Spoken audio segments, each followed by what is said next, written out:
Hello inspiring entrepreneurs, my name is Christina Lark and today we're going to talk about the 3 things that you should never say if you want to land sales in the end of your presentation.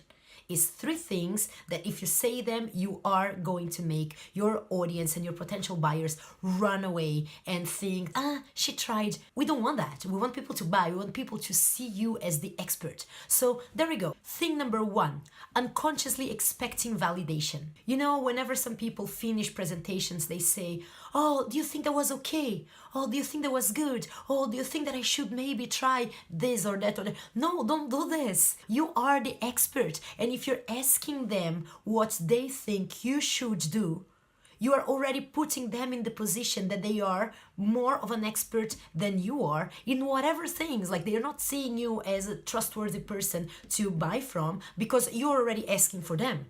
So this will end up generating you to be pitched by them, by your audience, in the end of a networking event, in the end of a coffee networking date, in the end of, a conversation or even an online call, discovery call. How many times it didn't happen for you that you were doing your presentation and in the end someone came to you and pitched to you instead of inquiring about your prices and your services and how you could start working together?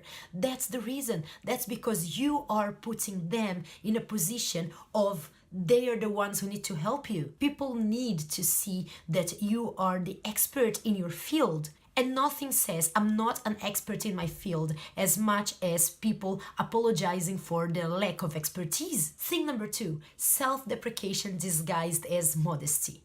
Now, of course, some people want to come across as modest because making a presentation, doing a presentation is so overwhelming and they're so afraid of not being good enough or not being up to par or of not being perceived as a leader, as an expert, that they will preempt this by already picking all the flaws, by already listing how bad they think their own presentation was. So they will go and say something like, oh, do you think it was too confusing? Oh, do you think it was too horrible? Oh, I hope you could understand a little bit of what I was saying.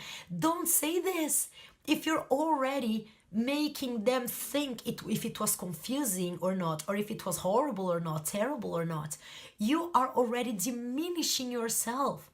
Why on earth would any expert need to do this? What you want is them to think, wow, she really knows what she's talking about. I could do with her help. From coaching to mentoring to beauty product advice, whatever it is. Forget about that feeling of, oh, I was in the spotlight, all of a sudden I feel exposed. No, this is not doing you any good.